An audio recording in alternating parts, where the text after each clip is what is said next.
Bismillahirrahmanirrahim. Assalamualaikum warahmatullahi wabarakatuh. Alhamdulillah, alhamdulillahilladzi arsala rasulahu bil huda wa dinil haq liyudhhirahu 'ala dini kullihi wa kafa billahi syahida. Asyhadu an la ilaha illallah wa asyhadu anna Muhammadan abduhu wa rasuluhu la nabiyya ba'dah. Allahumma shalli ala Muhammad wa ala alihi wa sahbihi wa man tabi'ahu bi ihsanin ila yaumiddin. Amma ba'du, kita bersyukur kepada Allah atas segala nikmat yang diberikan oleh Allah kepada kita semua, terutama sampai pada pagi hari ini kita masih diberi kekuatan iman dan Islam. Kita masih diberi kesehatan dan kesempatan,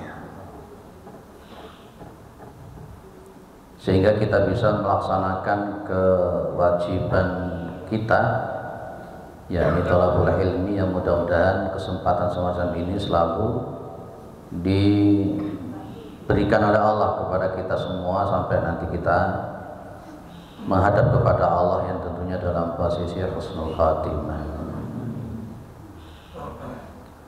Salawat salam tetap terlimpahkan kepada Rasulullah Muhammad SAW sebagai khatamil anbiya wal mursalin, penutup para nabi dan rasul, yang tidak ada nabi lagi sesudah Nabi Muhammad SAW. Baik, jenengan semua pasti pernah membaca, mendengar tentang kisahnya 3 orang yang terjebak di dalam gua, yang di situ mereka tidak bisa keluar. Mereka tidak bisa keluar karena di mulut gua itu tertutup oleh yang namanya batu yang begitu besar, dan mereka tidak mampu untuk menggeser. Ya, mereka tidak mampu untuk memindahkan dari batu yang menutupi mulut gua. Akhirnya kan kemudian mereka ini masing-masing berdoa, karena di antara mereka ada yang mengatakan innahu la yunjikum min hadis sakhra illa an tad'ullaha bi salihi amalikum. Jadi tidak ada yang bisa menyelamatkan kalian, ya, min hadis sokrati, dari batu yang besar ini, illa antada'ullaha, kecuali kalian berdoa kepada Allah bisolihi amalikum. Kalian berdoa dengan bisolihi amalikum. Huruf ba di sini boleh tidak saya terjemahkan dengan menggunakan perantara, berwasilah, bertawasul. Ini akhirnya kan kita akan bicara tentang masalah tawasul. Nah, ini rawan.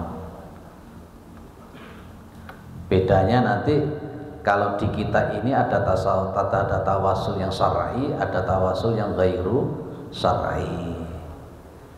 Lah ini kan pas ketika mereka terjebak di dalam gua tertutup oleh batu yang begitu besar, mereka ngomong, tidak ada yang bisa menyelamatkan kalian dari batu yang besar ini kecuali kalian berdoa dengan menggunakan amal soleh kalian. Nah, akhirnya kemudian kan masing-masing daripada orang-orang yang terjebak di dalam gua ini berdoa dengan menyebutkan, ya, berdoa dengan menyebutkan, menggambarkan amalan khusus, amalan istimewa yang dimiliki oleh mereka masing-masing. Ada orang menyebut inilah namanya tawasul bil a'mal as-salihah, tawasul dengan menggunakan amal yang baik. Tawasul itu ada berapa topak? Tadi ada dua. Tawasul yang syar'i dan tawasul yang tidak syar'i. Tawasul yang syar'i itu apa saja? Ada enggak tawasul yang syar'i? Ayo, si biasanya tawasulan.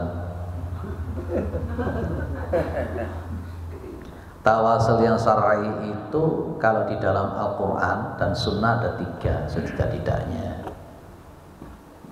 Kalau konteksnya wabtaghu ilaihil wasilah, itu maksudnya yang pertama adalah dengan ini, bertawasul dengan menggunakan amal yang soleh, mendekatkan diri kepada Allah, dan ini tawasul yang sesungguhnya. Yang kedua, berdoa dengan menggunakan asmaul husna. Fadillahil asmaul husna fad'uhu biha. Allah itu punya nama-nama yang baik, maka berdoalah dengan asmaul husna.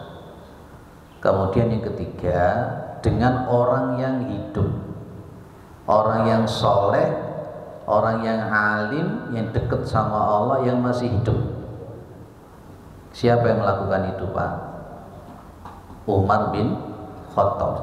Pas ketika sholat istisqa, ya, itu Umar bin Khattab mendatangi siapa? Ibnu Abbas, minta supaya Ibnu Abbas mendoakan. Ya, 3 itu yang disebutkan di dalam Al-Quran dan Sunnah. Dan untuk majelis tarjih tidak merekong kalau yang sudah mati. Bisa? Ya wis. Kalau terus-terusnya tambah ada karu-karuan. Nah, kalau untuk yang selain itu tidak ada. Pak, saya pakai tawasul benda mati. Oh, contohnya. Saya naruh itu jimat di atas pintu. Oh, bagus contohnya. Pakai janur Pak Duri Lawang. Itu syirik. Itu namanya tamina.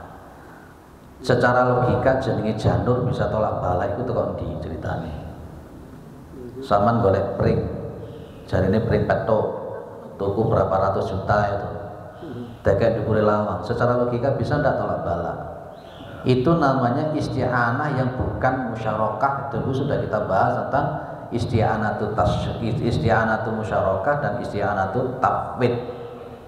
Di samping itu ada dalil khususnya, Nabi mengatakan mana'allaqa tamimatan faqad asyraka. Barang siapa yang menggantungkan jimat berarti dia itu melakukan kesyirikan. Dan itu ternyata kemarin di hari Rebu kita bahas di sini, itu ternyata adalah media-media sihir yang termasuk dengan azaim, yang termasuk dengan uqal, termasuk dengan arruqa. Yang kemarin dari Rebu kita bahas detail di sini tentang macam-macam sihir itu, macam-macam sihir, dan ternyata memang sihir itu memang masya Allah. Makanya benar pada zaman Umar bin Khattab para tukang sihir itu harus dipancung kepalanya. Baik, jadi yang kita bahas ini adalah yang sifatnya syar'i, karena ada dalil khusus di mana dia itu tidak bisa melakukan apapun. Ya, perlu dicatat di bawah ini. Dia tidak bisa melakukan apapun kecuali dia berdoa dengan doa menggunakan amal-amal istimewa yang mereka miliki. Baik. Amalan istimewa yang disebutkan di dalam berdoa di sini ini adalah tentang birrul walidain. Orang yang pertama itu berdoa. Dia ini kan punya kebiasaan. Dia ini punya kebiasaan selalu mendahulukan orang tuanya daripada keluarganya, termasuk anak-anaknya. Di antaranya memberikan minuman yang istimewa, di antaranya memberikan pasugatan yang istimewa kepada orang tuanya sebelum memberikan itu kepada keluarganya dan anak-anaknya. Sampai suatu saat ketika beliau pulang, orang ini pulang, dia sudah mendapati bapak ibunya sedang tidur. Karena dia lebih dulu mendahulukan orang tua dan orang tuanya daripada keluarga dan anak-anaknya, dia memegang. Di situ disebut dengan falabithu wal qadahu ala yadayya antadhiru istiqadahu hatta baraka al-fajr. Jadi karena memang dia punya komitmen, ya harus orang tua dulu. Meskipun anaknya merengek-rengek, meskipun anaknya apa, dia berdiri, dia tetap berdiri duduk sambil membawa al-qadah. Al-qadah itu wadah, ya berupa makanan, wadah air atau apa yang diberikan makanan pasugatan kepada orang tuanya. Dia pegang itu sambil menunggu bangunnya kedua orang tuanya. Sampai apa? Hatta baraka al-fajru, sampai datang waktu fajar. Jadi berapa jam dia harus memegang itu, menunggu orang tuanya sampai bangun, demi baktinya dia kepada kedua orang tua. Dan dia tidak memberikan itu kepada keluarga dan anak-anaknya. Dia berdoa di situ. Setelah kedua orang tuanya bangun, maka keduanya meminum dari apa yang diberikan oleh anaknya. Nah, setelah itu setelah dia cerita tentang amal yang model seperti ini, dia ngomong, Allahumma in kuntu fa'altu dzalika ibtigha wajhika fawarij anna ma nahnu fihi min atisabra. Gusti Allah, andai kata apa yang telah aku lakukan yang demikian itu adalah karena Engkau, maka tolong kami, ya mudahkan kami, tuntaskan problem dari kami dari ini, min hadhi sahra, dari batu ini. Akhirnya batu itu apa Pak? Geser, seret. Orang yang kedua berdoa lagi. Ini orang yang kedua itu punya sepupu, bintu Amin, ya, anaknya pamannya dia, cantik. Dia itu menyebut kanat ahaban nasi ilai, itu adalah orang yang paling aku cintai, aku senang sama dia. Fa'aradtuha an nafsiha, saya menginginkan betul sama dia. Suatu saat itu kemudian dia ini butuh. Nah, dia itu kan selalu menolak. Si cewek ini menolak terus. Suatu saat sang cewek ini butuh berapa? 120 dinar. 120 dinar itu juga akeh, Pak. Akhirnya si laki-laki ini punya kesempatan, wis ngene ae lho, dalam bahasa kita, tak sili 120, tapi awakmu kudu gelem karo aku. Kamu harus gelem ngene karo aku. Akhirnya sang cewek ini terpaksa, karena memang betul-betul dia kepepet. Tapi pas ketika sebelum melakukan itu, sang cewek memberikan nasihat. Apa diantaranya? Qalat la uhillu laka an tafuddu al-khatama illa bihaqqihi. Ini kan isyarat, bahasa isyarat al-khatam itu kan cincin, al-khatam. Ya, saya itu tidak akan pernah ridho ketika kamu melepaskan cincin ini. Maksudnya apa? Saya tidak akan pernah ridho ketika kamu itu harus menodai saya, ibaratnya begitu. Ya, takutlah kamu kepada Allah Subhanahu wa taala. Dinasehatin seperti itu langsung tobat. 120 dinar diberikan dengan cuma-cuma. Wis muli-mulya gawon duit iki. Lah, setelah menceritakan semacam itu, dia ceritakan apa? Kemudian dia berdoa lagi. Allahumma in kuntu fa'altu ibtigha'a wajhika fafruj anna ma nahnu fihi. Nah, seperti doa yang pertama tadi. Ya Allah, andai kata saya lakukan itu karena Engkau ridhoi, ya maka tolong geser, maka tolong berikan pertolongan untuk bisa keluar dari sini. Geser lagi, seret. Tuh. Kemudian orang yang ketiga berdoa lagi. Dia ini seorang juragan. Kemudian dia itu punya anak buah. Anak buahnya ini dapat gaji. Begitu dapat gaji, orang ini pergi tanpa mengambil gaji tersebut. Hilang entah kemana dia. Maka orang ini menyimpan gaji ini. Bayarannya ini disimpan. Setelah bayarannya itu disimpan, dikembangkan bayaran itu, sehingga gajinya sang karyawan yang pergi tadi itu sudah menjadi banyak.